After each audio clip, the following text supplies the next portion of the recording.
Welcome back to the Gothic Heart. Today we have an exciting episode with our guest. This is Jenny Flora Wells, and she specializes in holistic healing. So that means we're going to talk about healing the mind, body, and spirit all together. Issues and trouble fitting in or relating to family, friends, romantic relationships, all of those things. We're going to hear from the expert on how best we can communicate and heal and learn and become our best self. So I'm going to turn it over to Jenny for her introduction. Take it away. Yeah, I'm so excited to be here. Thank you so much, Amity. Yeah, my name is Jenny Flora Wells. I'm a holistic therapist, which basically means I have a holistic approach to therapy. And I'm also an associate clinical social worker in the state of California. So working towards my LCSW in a month, which is very exciting. And with that, I am very passionate about specializing in trauma, artists, creatives. I work with a lot of actors and musicians and people in themed entertainment too. So doing like animation and things of that nature. And yeah, I really enjoy working with creative individuals. I think that it's kind of an underserved area of the mental health field and something that we need more therapists that are, interested in working with creative people. And yeah, I love it. That's fantastic. I agree with the underserved niche because creatives often or always, they've got special Yeah. things going on in their brain. I mean, that makes them come up with all this amazing art or theater or however it is that they express themselves. So I think that's a really unique niche that you found yourself in. And I'm really excited to see how we can tailor that. So I'd love to go with where I sort of talked about in the intro. Like, let's just start because we talk a lot about on Gothic Heart is just, maintaining your authenticity, being your best self. I mean, if you like who you are, or how to even determine if you like who you are, and then how you can maintain that with friends, family, relationships, or people who might not understand. So, what can you tell us? Yeah, absolutely. So I definitely think that authenticity, it's another one of those really complex issues, right? And I think a lot of mental health issues, they can go deep. Like you can go a lot of different ways here. But I think at the core of it, it is figuring out, it really is discovering who you are inside. As cliche as that sounds, it's really going to that like root cause, like the inside of the onion, right? Not only with healing, but also in discovering like who you are, what you like, what you're interested in, and also what that looks like for you um, in terms of providing that authenticity for yourself. I think your story, especially Amity, is really inspiring. Being somebody who was an attorney and like wanting to find more of that authenticity within yourself and within that world, I think is so wonderful because it's a classic example of like, um, having a career that is typically seen as like a very black and white, like very structured, career and finding your creativity, within that world, which I think is so cool. And inspiring to other people who might want to do the same. Um, Now with this in mind, I think it runs very deep, but what comes up for me specifically with authenticity and like healing and holistic stuff as well, creativity can be connected to the inner child, right? And so a lot of the kind of self discovery that I do with my clients in our therapy sessions is like, what does it look like to get in touch with that inner child again? That child who was just overflowing with creative ideas and expression and this kind of bravery and just like not really a care in the world with like the way that we expressed ourselves, right? And like willing to try new things, all the things. And so it's like, how can we get in touch with that again? Because that is something that's still inside of us, right? We've just grown older and we've grown up in a society that is very much in line with turning that inner child off, right? And so that's Big kind of, time. yeah, so that's where I kind of like to start with, connecting, healing with also finding what is authentic to you And a lot of that really can be linked back to our childhood and what we were interested in as kids and what kind of sparked that fire for us. So, yeah. That makes a lot of sense. I have 3 daughters, and getting them fun stuff. Our house is rainbows Yeah. and glitters, but also spooky and eerie and dark, Oh, I and love that. That is they're so always fun. no, it really is. It's like, Barbie sparkles are like pink and purple, and then, Buffy the Vampire Slayer, and then, like, the creeper coming out the wall and things like that. But what's always so interesting is they're always like, "Well, how do you know what we like? You always get what we like." And I was like, "Because basically I'm you. Like, we like all the same things." So Wow, that's I powerful. must I must be in, at least it's like, especially since I've had kids, really back in touch with my inner child, because all of those fun things that, that I'm getting them or playing with them, Barbies, Bluey, whatever it is, Yeah. I find just as fun as them. So, so that's a really good point. And I'm hoping that this podcast, or bringing professionals like yourself on, will help people be able to do it before they're in their 40s, which is how Yeah. long it took me. So I'm hoping that people can, get that done ahead of time. So let's Yes. say someone is coming to you for the first time, and you said you start to work on inner child, and things like that. And I do love that, because think about how much I'm just thinking about my kids, and how, they'll just bust out dancing anywhere and, I know. shout and have fun. Like, we wouldn't do that, just like hanging out or in an elevator or something. So Yeah.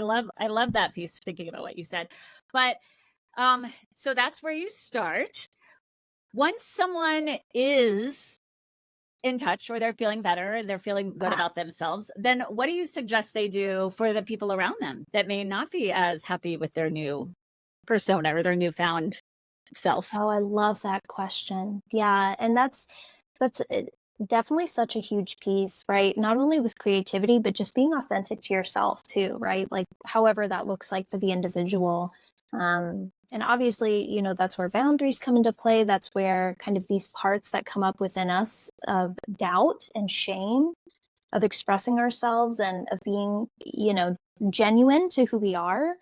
Um, so I'm going to kind of give two responses to this question because Okay. again, I'm a very deep thinker, and I think there's a lot of ways to go about this because it's really difficult. And I think all of us have experienced this at different times in our life, but it's especially difficult when it has to do with identity and expression. Um, so specifically, if we are talking about relationships and our connection and um, our co-regulation with the people around us, right?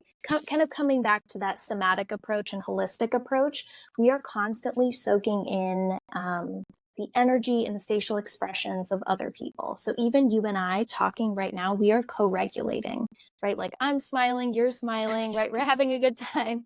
But we're doing that based on each other's energy, right? We are co-regulating in this space. If one of us were to respond and maybe have like a shock on their face or whatever, you would notice that the energy of the other person would change to, a certain degree, right? Because you are co-regulating and responding to how the other person is as well.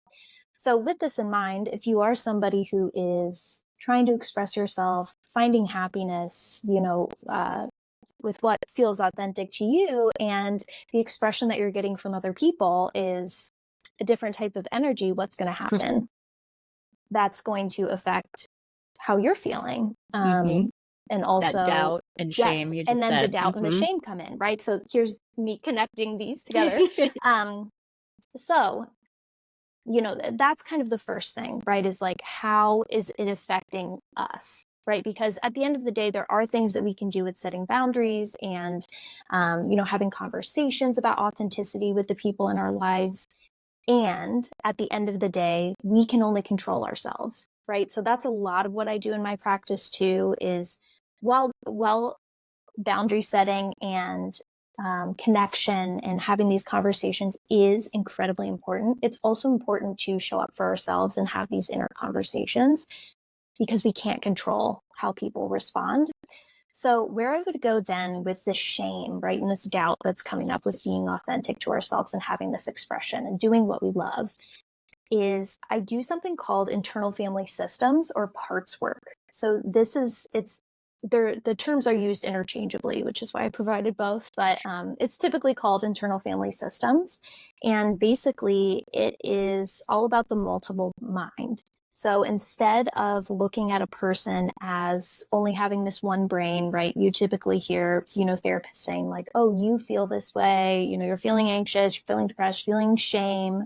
Um, in internal family systems, we see these emotions and these experiences as parts, right? Or defenses that are coming out to protect us. And what happens when we can kind of identify and take out these individual parts and see them as characters? So, again, identifying with my creatives, kind of in their wheelhouse as well. So, basically, what we would do with like shame or doubt is we would see them as these parts, right? That are characters, as we can personify them and see them as separate because they are. Like Inside Out? Correct. You got it before I even had the chance to mention it. Yes, I actually always encourage my clients to watch Inside Out because it's a great example of, it's obviously very simplified, but it's a great example of what parts work looks like and how these individual parts of us can have these, significant effects on how we're feeling. So we would see shame and doubt as these outside parts and really go in depth of getting to know them and having this compassion of like, where are these parts coming from? When's the first time that you felt these parts coming out? Was it during childhood? Was it the way that somebody made you feel? How do you see them? Do you see them as like a gremlin or like, really getting creative with it, right? Because it helps us see it as something separate from ourselves, right? Because deep down, we are this whole soul, human that, just wants love, safety, and affection. And while these parts are experiences that are valid, right? They make sense, they're a part, right? And that's why they're called parts. So parts work is incredibly transformative for my clients. And especially for my creative people, seeing it as like a character and being able to, in a creative way, compassionately connect with these parts of ourselves, it's huge. And then when they come up in these situations when we are being authentic to whatever that definition looks like for us, we see it in a different way. The shame isn't as heavy. It isn't something that we necessarily like get glued onto, right? Because when we experience emotions, what happens? It is heavy. Like it takes over your entire being, your ability to reason and, feel like you have control. I mean, it can get intense, right? So parts work really opens up those doors. Now, obviously, the other part of this too is how are we responding to the people in our lives? Like, we're not just going to sit there and think about our parts, right? That's obviously a different a different avenue that we need to go down as well. So, when it comes to boundaries, I like to bring awareness. Well, the topic of boundaries, I like to bring awareness to people that there is a difference between a request and a boundary, right? And they are two different things that we can utilize at different points when we're trying to communicate with somebody. So with requests, right, we are requesting, right, with lack of a better term, that somebody, you know, look at something a different way, treat us a different way, like we're asking a question, right? It's more like conversational. Boundaries are the um always mess up this quote and I always want it to sound so good and I always mess it up, but it's the space between you and I. It's the space that allows me to love myself, that allows me to love you as well as myself, right? And that's so true because boundaries might seem to us as like, oh, I'm being mean, like this is oh, whatever, but if we are exhibiting people pleasing tendencies and just being nice, I mean, at the end of the day, like the law of attraction and like energy is a real thing, right? We are sending out into the universe, whether it is subconscious or, something that we're not verbalizing, right? That like that is not authentic to us. That isn't something that we want to be saying. And so over time, that creates this, emotional buildup that will then explode in another way and come out into our relationships, into our own healing journey, what have you. And so you're not being nice. You're not being authentic to yourself, right? Even in those boundaries that you're trying to set, or not trying to set, rather.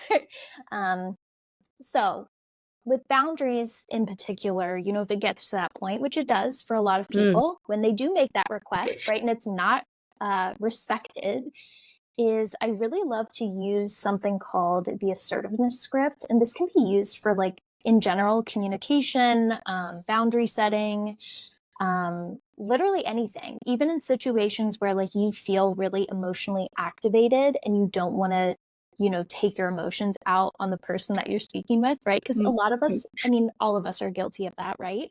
Yes, um yes. so My poor with the husband. Yes, exactly. And it's normal. The parts get really intense, right? So basically with the assertiveness script, we are it's a way of describing our experience of how we feel without getting defensive and like accusatory in our language, because immediately what that does is you are attacking that person's parts, right? Their protective system. And then what happens? Their parts get activated and they're like, wait a minute, you're blaming me. And like, I didn't have this experience, yada, yada. And then you're both emotional and it's out the window from there. You're going to say things that you don't mean. And, it's going to be a difficult situation. So basically, with the assertiveness script that I was talking about, just to like give you an example of what that looks like, this can be something that you can use backwards. You can kind of use it interchangeably. It's just the kind of structure of it that can be helpful for people. Is I feel blank. So that would be like insert the emotion or the feeling that you're experiencing, such as frightened or overwhelmed, what have you, when you do blank, and that would be a specific action or statement or, words. And what I need is blank, specific behavior change, alternative response, or a call to action. And so basically what this does is it describes how you are feeling, what your experience looks like.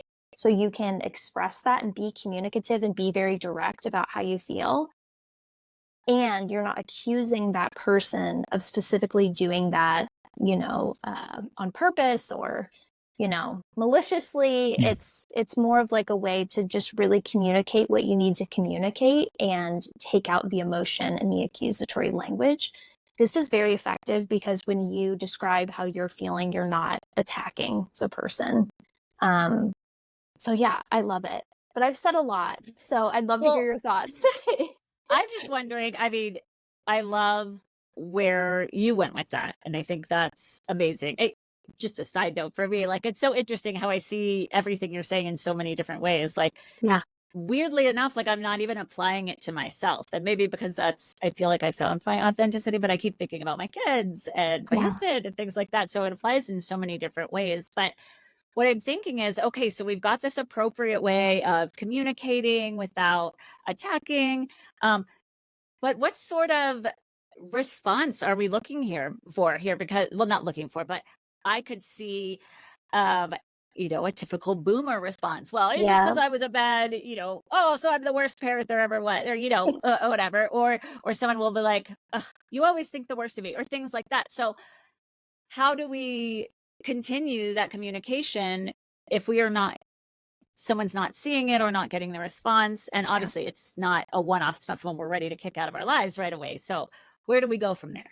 Yeah, absolutely. I think that's when, boundaries become more like the scary boundaries that people see boundaries as. And I'll be real, boundaries are, I think, some of the hardest things in the mental health field and, in people's healing journeys that they really have difficulty with because I think it's hard, especially for that inner child, right? Who has, all of us have wounds in Yes. some way, shape, or form at different severity of wanting to be accepted, right? We're communal beings. We want to be loved. We want to find that acceptance. We want to have that community, right? And so it's really difficult to experience that rejection, not only in community circles or from our family, but also in our own authenticity. Um, so this is where it gets difficult and where parts work becomes much more detailed, right? Of really getting in touch with that shame and that doubt and that need for control too, right? The control of like, well, I want them to respond the way that I want them to respond. And the difficult thing about it is we only have so much control. Mhm. And that specifically, I think, is the most difficult piece of the way that people respond, which happens to a lot of people in terms of identity. And so I think the things that I like to remind people of as they are practicing healthy communication and, doing their own deeper healing work is knowing that you have a right to say no. You have a right to create space for yourself if you're feeling like you are being disrespected and that it's becoming a very negative environment to converse in, right? And that you have a right to enforce said boundaries, even when others don't approve of them. And you have a right to ask for what you need. Now, with all of this in mind, and this is so difficult to talk about, right? Because you want the therapist to be like, oh, this is the magic hack that is Oh, going to get yes, everybody magic. to receive. Magic hack. Yes, Please. it gets everybody to, snap with it. But it's the more that you practice the fact that you only have control over yourself, the more empowering it becomes and less scary. It really is one of those things where it's like if you really peel back the layers of that, what is it that's bothering you more? It's those inner parts that are getting triggered based on that person's response versus what's actually happening on the outside. It's a Right? good point. Because we are humans. Like we want to be loved. All of us do. We all want community. And so when these things happen, it is such a dagger. But it's sticking to those healthy boundaries and knowing that boundaries, right? Going back to what I said earlier, it is the space where I can love you and I at the same time, you know? And without that, it's not a healthy relationship. And you do not have to subject yourself to a negative environment if it gets to that point. And that's what boundaries and talking about boundaries and why they have become so big in the media, the significance of them, but they are difficult. So I just want to validate all of that because I know that probably people are listening and they're just like, oh, another person telling me that, sometimes it gets to that point, but it is hard. So It is. I mean, and I really struggle with boundaries. So what you're saying is really, really speaking to me. yeah, And I hear and I know that, and I say, I've, especially to myself or to whoever, like, I have a right to, protect myself and all of these things. But and I just think it takes more practice because then in the yeah, end something will happen and I'll revert back or people pleasing self or, et cetera. It's much absolutely. easier. I don't know if easier is the right word now that I have children because a lot of the times I'm putting boundaries for myself because it's going to Yes. benefit them. So I have space for them. So it's a little bit easier now than when it was just me. Yeah, Um, but I think it's just practice, practice, practice. Because I'm thinking I'm better at it than I used to be, right? So the only difference is once I recognized it and started to practice it, but it is hard, and I definitely, definitely I don't have it down by any means. But absolutely. And I such think an all of us, oh, sorry to interrupt you. no, I was just gonna agree. Such an important part. Yes, no, continue. Yeah, I think, and of course, the train, it just, my train of thought just like flew away right as I was about to speak. Um, but yeah, I think that, oh, this is what I was going to say. our brains and our bodies, like, we're very ancestral in nature, but we live in a very technologically advanced society that's very hectic, right? And especially right now in 2024, I know that this is a very tough time for people. We're soaking in, so much news and, things in our own life that are very negative, very emotionally charged, like, and with this in mind, frick, there goes the train again. my own my own brain, my own creative brain. It's going away. It's thinking about too much at once. Oh, back. The train came back. Um, it's keeping in mind that it takes time, just like with learning to ride a bike or learning to drive a car, that our bodies and our brains have created these patterns that we've been doing over and over and over and over again for our entire lives. So if that is people-pleasing tendencies, it's going to take some time to unwind those neural connections in the brain, the way that the body is accustomed to responding and creating a new pattern, right? And so that means little by little unwinding those neural connections and creating a new pattern. And knowing that our brains are neuroplastic and our bodies are very receptive when done in our window of tolerance to grow and evolve over time. And so it's having that compassion for yourself too, that like it's these baby steps that over time of practicing them over and over and over again, you create a new pattern. All So right. So there was some science behind my practice and yes, continue to do it. Okay. neuroplasticity. Yes. Great. Great. Well, so there we go. um, well then, so that's good. What do we do with, so what if someone is not willing or interested in working on themselves or that practice? Is that maybe the time for therapy or mental health work is not for them yet? Are they just going to reject it? Or That's a is great there, question.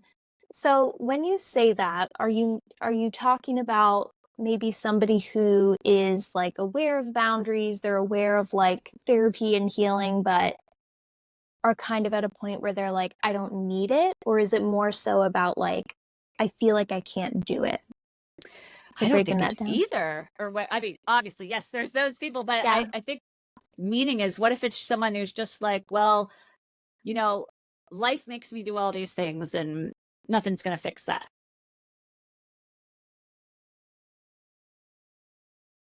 That's Obviously, hard, huh? yeah, it is hard. You're Like, so throwing they all the don't think there's, curveballs. so like, it's just like, well, sort of like that woe is me almost, right? Well, I Yeah. mean, it doesn't matter how much I work on myself. Everyone's still going to do this and it's going to make me do this. Yeah. Is it even worth approaching at that point? Mhm. I think when it comes to like, if we're talking about like from a clinical perspective, if somebody is open to doing therapy with that sort of mindset, I would be hesitant. Well, at least from what you have described. Man, my You're fine. attention span, I'm going everywhere. Well, I just threw a huge curveball at you. You did. You did. So I think with if we're talking about therapy in general, there does have to be a certain amount of readiness that an individual has to have to do some of this deeper work. That doesn't mean that there's anything wrong with them, right? It doesn't mean that somebody is not able to heal. It doesn't mean that somebody can't do, self discovery work, right? It just might mean that they're in a period of their life where they don't feel open to doing that. And that's okay. Obviously, everybody has their own, what's the term? Self-determination, right? Of what they choose to do, not only with therapy, but the things that they want to do in their life, right? If you feel like you are one of those people where you're just kind of feeling internally that you're not quite ready for some of that deeper work or working with a therapist or maybe you just want to try stuff on your own too. There's people like that. I know that the economy is really struggling and people are struggling financially too, which is a barrier. Um, so, with that in mind, I do have one resource that I think would be cool for people who might feel like they are more introverted in that way. There's actually a book called The Artist's Way. And I recently looked this up for somebody. It's like $8 on Amazon right now as of June 12th, 2024. So I don't know if it'll change, but it's basically it's a book, and the author's name is Julia Cameron, I believe. And it's a really beautiful book that intertwines the creative process and being an artist and, whatever your kind of form of art is, it doesn't matter. And it's basically combining that with your own healing journey and self-discovery. And I think that it really speaks to authenticity too in different ways of like, what does this look like for you? And it provides a daily practice too. I haven't done it myself yet. I've been way too busy to do it myself, but I have had clients who have used it. I've had friends that have used it that have just been completely shocked at, the things that they were able to uncover from themselves. I've also heard too that it can be really good for like that artist block where you kind of feel like uninspired or just kind of bogged down by like parts or emotions or what have you. So that's a really good resource for people who might not feel like they're at a point yet of wanting to work with somebody or doing something deeper and, things of that nature. They can do that on their own time. Um, and I would also just encourage people to, what does it look like to have some somatic awareness? No, I'm not one of those people that's asking you to sit down right now and meditate. I know that people always roll their eyes, and I'm speaking to the viewers. Um, because it can obviously be very hard for people to just right now sit down and meditate because obviously we live in a society where we are taught to push away our emotions, just keep going, keep working, keep doing. And so meditating and sitting still can feel dangerous to our body, right? It can feel uncomfortable. It can bring up anxiety and depression and be really uncomfortable for people. Um, but with somatic awareness, it's kind of like, a pathway of, if meditation is something you want to do, it's a great like starting thing to kind of utilize, but it's also something that you can do to just kind of feel into your body and, you know, who you are and how you're feeling on a day-to-day basis, which again is in line with creativity and authenticity. So with somatic awareness, it can literally be as simple as what does it feel like for me to sit here? If I feel safe doing so, maybe closing my eyes.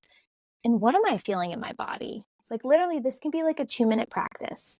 Like doing a body scan. What do I feel in my head? Closing your eyes, really thinking about that. What am I hearing? Bringing in those senses. What am I feeling in my neck? Um, and just allowing yourself to notice what that experience looks like for you. And it sounds so simple, but the more that you practice observing and noticing and having that curious observer that's showing that compassion for yourself, things can drastically shift with the way that you can really have that love for yourself and your own journey. And sometimes, that's the best way to start for people that are feeling overwhelmed by all the fancy terms out there right now when it comes to healing. So yeah. I love that you said that's a great place to start, because Yes. no, it really, I get it because in my head I was just thinking like, what a great way to kind of tie all of this together because actually in these past years I've been trying to work a way where I can be more open to meditation. I 100% see the benefits and I am 100% one of those people who's like, I can't turn my brain off, I can't sit still, It's so etc. hard. Yeah. Yes. And so what you're talking about, not necessarily that I'm doing like in a conscious way, but now that you're saying it like that, that's less space and I'm not turning really my brain off. I am thinking about my body and Yes. what it's feeling, but it's something I actually do with my kids all the time. Like when she's running around being silly or, really, really angry or frustrated, throwing things in my head. I'm just like, where are you feeling that? Where in your Mm. body is that anger and stuff? And Yeah. why am I not doing that for myself? Which is what you just pulled up right Yes. now. So, um, I I'm actually, you know what? I'm gonna try that body scan and everything. I'm asking my kids to do it. I should, of course, be able to do it myself. So that's awesome. I like that you brought. Well, at least for me personally. Hopefully, it Yeah. resonates with some listeners as well. Um, so with everything that we've talked about, which It's been really powerful and interesting to me on so many levels. I mean, I think our listeners are going to find it on their own personal levels as well. But can we just sort of summarize exactly what how this and everything that you've discussed is a holistic approach to healing versus maybe Yes. the traditional ways that we've heard about in the past, and what the benefits are, and why we're bringing this up? Yes, absolutely, absolutely. So basically, and I'm talking about this in a very general sense. I don't want people to think that I am putting traditional therapists under an umbrella where like all of them are the same. And I'm in no way saying that, but typically traditional therapy, I mean, it's in the term traditional, right? It is considered a top down approach, which if you really zoom into top down and the concept of top down, it's pertaining to the top regions of the brain, right? Like with CBT, some people might have heard of CBT if they're familiar with therapy. It's cognitive behavioral therapy. You're utilizing talk, like we're doing right now, right? We're utilizing language. And basically, you are isolating your thoughts, feelings, and behaviors and how they are affecting your life, right? And doing different exercises and things in therapy to bring awareness to those behaviors and thoughts and things of that nature. That is traditionally what commonly what traditional therapy looks like. It's very cognitive based. So it's based in language, it's based in talking. Obviously, different traditional therapists might do it a little bit differently, but that's commonly what therapy looks like for a lot of people. And what you'll see with, and I have been a case manager at a nonprofit. I've worked with hundreds of people from across the globe and helping them find therapists and just having these conversations, right? Of like, what has therapy been like for you, even before becoming a therapist myself? And you would not believe how many people, when you talk to them about therapy, will say, well, yeah, I loved my therapist. They were a very nice person, and obviously I learned a lot about myself. But all of the deep stuff that I came to therapy for is still there. Mhm. And they will talk about how they feel like what's there at the root, what's there at the center, they you know, they didn't make any progress in that area, right? So sure, they came out with a better understanding, maybe more self-awareness. Obviously, that co-regulation and that community aspect in therapeutic rapport is huge. So that's not to say that traditional therapy doesn't have benefits. And holistic therapy can be that missing piece for people, not only that haven't gone to therapy, but people who've been in therapy for so many years and are not seeing the change that they want to see. So, with holistic therapy, typically we are seeing it. Basically, it's a bottom up approach. So we are actually targeting the bottom part and regions of the brain, right? And then moving upward. So it's not to say that we're not utilizing talk, right? That's how we communicate, right? So there is a portion of holistic therapy that is talking, right? Because we utilize that to communicate with one another. But we're also bringing in body based techniques and seeing the person as a whole being, right? And as a social worker, this is something that I'm really passionate about because social work in general is all about seeing the person as a whole, being, right? Like we are not just our mental health issues, we are also systemic issues in society. We're also culture, race, identity, gender.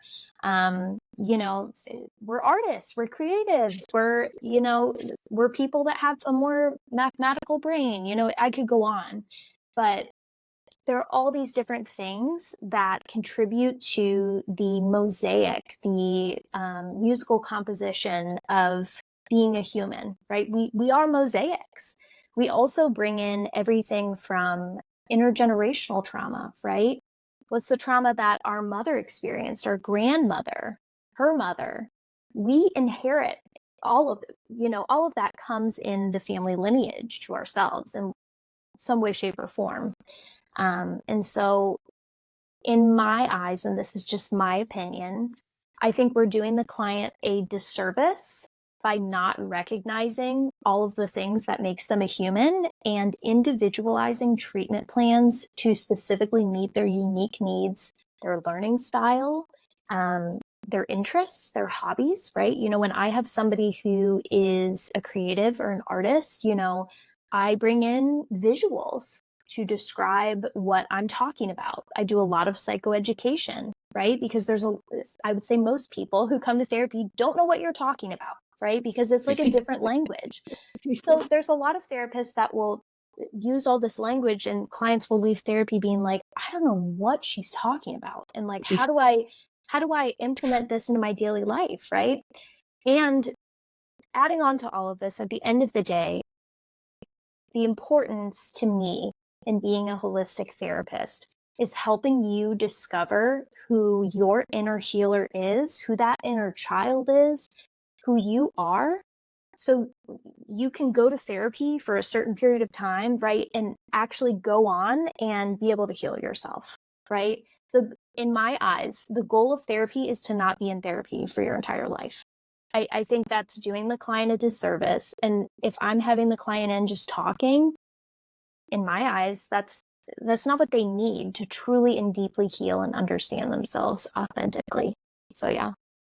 That that was a beautiful, all-encompassing answer Thank of you. why this approach is so important and so effective. So that was, I mean, because it was also for me. I mean, I researched and read all this stuff when I knew you were Yeah, coming on and looked at your stuff, but I don't think I understood it in the way that you just explained it now. I So know. And that was amazing. there's only it's kind of one of those things too that you have to experience, because with holistic therapy, now that was kind of my explanation. There's a lot of different modalities that we use, right? We have specifically people who are more holistic in this field. We have an eclectic lens, which means that we are weaving in different modalities together based on the client's needs. So, like, for example, I offer EMDR. EMDR is eye movement desensitization and reprocessing. So, we're utilizing the body's natural process through bilateral stimulation, which is engaging with the right and the left hemispheres of the brain, similar to what happens to us when we're sleeping with REM sleep. Our eyes are moving back and forth to process past trauma and past distress, right? So that might be a holistic body-based approach that would be beneficial for certain individuals.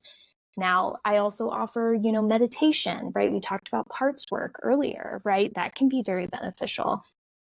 And it's all about the person that's sitting in front of you, right? And also, what's going on for them outside of therapy, right? You're with them for 1 hour, and their living situation, their financial situation, all of that is affecting them on a mental health level, on a physical level, what have you. And so, what kind of community circles do they have available to them in their city, their town? If any, right? Some people live in rural areas where it is sparse. And so it's like, as a social worker, I try my best, and it can be hard with, having that work-life balance, which is very important to me. I have a whole part of my website that is just resources for people to utilize, because I understand that it's not just therapy.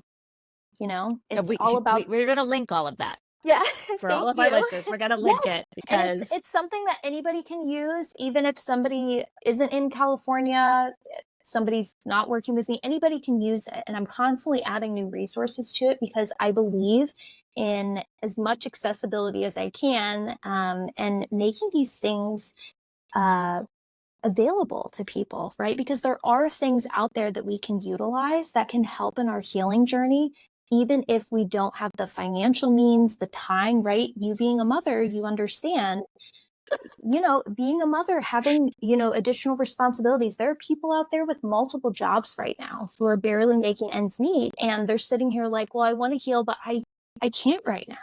And so it's like, how can we help people as best as we can in doing what they can with the time that they have to be there and to have that presence with themselves, even if it is just 2 minutes a day? I'm talking to all the viewers out there, like, it makes a change over time. And it really is that practice of presence and doing the best that you can. And there are resources out there. It's not going to check off all the boxes, but But it's helpful. that 2 minutes a day you just said, that's that 2 Yes. minutes body scan. We Yes. already talked about free guys. Yes. I mean, but also Yes. your resources. But that's actually one of the reasons why I was so excited to bring you on was your accessibility piece, because Yeah. that's one of my main missions. Aside from this podcast, Yeah. I make custom jewelry. That is what I I did do. I'm a see custom that. jewelry I designer. did see that. It's amazing. And accessibility is a big thing. At least, back when I got engaged or got married, couldn't find what I needed. Yep. And if the custom was the route or doing everything, that was way out of my league, budget wise, or how to find someone wise or anything. There was no Yep. accessibility. And I think the stigma for custom or therapy or literally all those things still holds that high. Well, that's only for celebrities or whoever. It's only for someone. But like you're saying, my mission was to make custom jewelry accessible for everyone, and that looks different for everybody, and Love yours is how that. to make that accessible for everyone, and what Yeah. that looks like is different for everyone. So while it's completely different fields, Yes. there was a big correlation in our mission on how we help people. A lot of people don't see jewelry as helping, but I do see it as a way to express your individuality, Yes. etc. I felt the difference myself as an attorney when I was able to make my first piece here. So there is a lot of correlations here. When I was able to make my vampire fang ring, but it would still be okay to wear in a courtroom, but I knew this vampire thing. Oh, I love that. So definitely correlations there. So that's why I was really excited to bring you on to bring that full circle.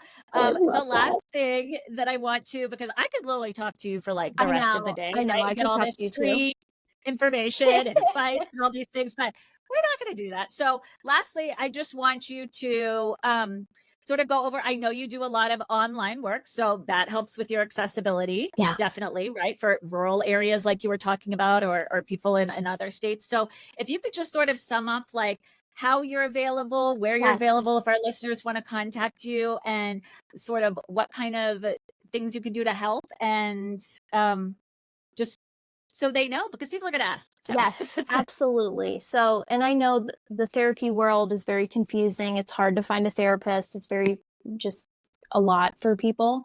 So, right now, as of June 12th, 2024, and I will contact Amity to update the bio when things change, because things are rapidly changing in the country in terms of accessibility. Um, I'm currently offering therapy in the state of California. So that means that the only people that I can see as of right now on this date are people that reside in California.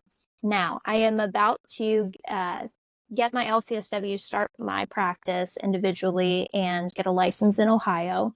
And Ohio is about to pass the social work compact, which is basically going to make it so clinicians that live in Ohio can work in all the other states that have signed the compact. I definitely encourage anybody who's listening to this, even if you are in another state, to stay updated with that kind of stuff. It's passing through counselors and things of that nature too. And so that can make it so you can possibly see another therapist in another state once all of that is passed. And it is Nice. rapidly expanding. So that's going to be amazing for accessibility and finding that perfect match for you, right? As finding a therapist. And I know that's really important for people. And quick note, so the Yeah. listeners don't have to go do their own research.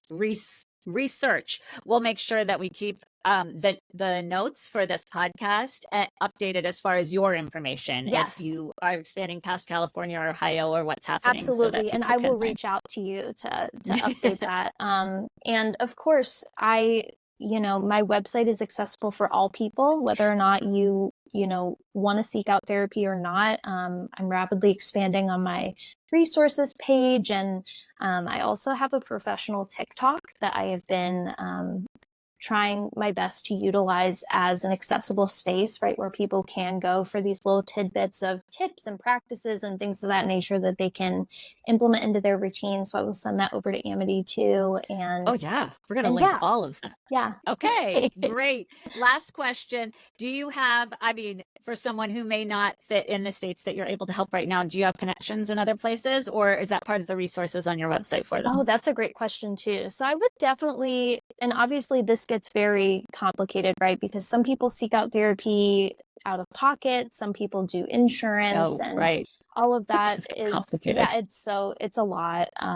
And I validate anybody who's frustrated with the process. I'm frustrated being a Me. client and a therapist. Yeah, it's a lot. Um, so I always recommend that people seek out free consultations with therapists that they find. Some therapists do Ooh. not offer free consultations. They're usually Mhm. like 10 to 15 minutes usually, but they are a really great opportunity to like sense the vibe, ask a few questions that are important to you, because believe it or not, they can be like a really big indicator on if you would vibe with that person. I would recommend that whatever therapist that you find, to ask about a free consultation. Now, not all therapists offer them. If you can do them, I recommend that.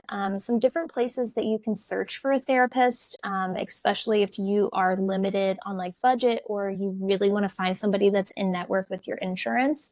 Check out Psychology Today. It's not foolproof, right? I know there's a lot of people that don't respond back or it's outdated, but it can be a good way to find people that are in network with your insurance. And then if you're looking for somebody low cost who's maybe an associate, it's typically people who are, don't have as much experience, but that doesn't mean they're not, sorry, it's going off again, that they don't have, uh, that they're not a really good therapist, but it's called Open Path Collective. But Open Path Collective is really cool. And right now it's capped at $40 to $70 per session, which, being real with Wow. all of you, like that That's is amazing. incredibly low when it comes Well, at to least sessions. I live in Colorado and things are Yes, very expensive here, so that's absolutely. an amazing price. The Yes. and I know that not that and maybe listeners No. don't care, but Yes. for me, when I'm trying to find them for my kids, when I was trying to find therapy for my kids, like literally everyone's full. Nobody's I taking new know. patients too. So there's just like another level. We worry about insurance. We worry about cost. We worry about this. Oh, and then also nobody has Yeah. availability. But that's neither here nor there. Again, out of our control. But Yes.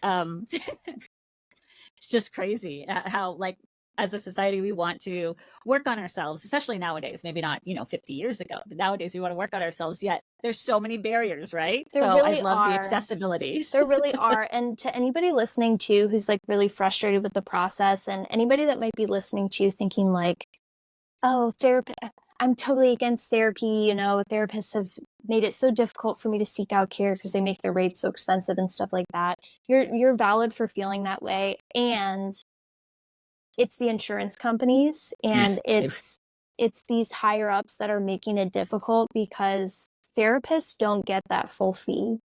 Especially if they work for a group practice, they're getting like half of that, if not more, cut out of that. And then you have all this overhead that you have to pay for too.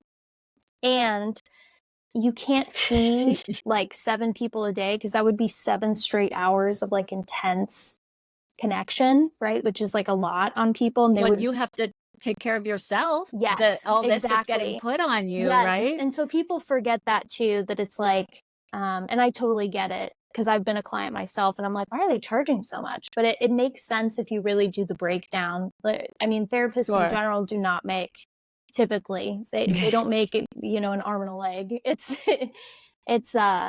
yeah, it's very much a systemic issue. It's hurting Oh therapists yeah. and I clients. mean, And so we could talk about healthcare all day long, right?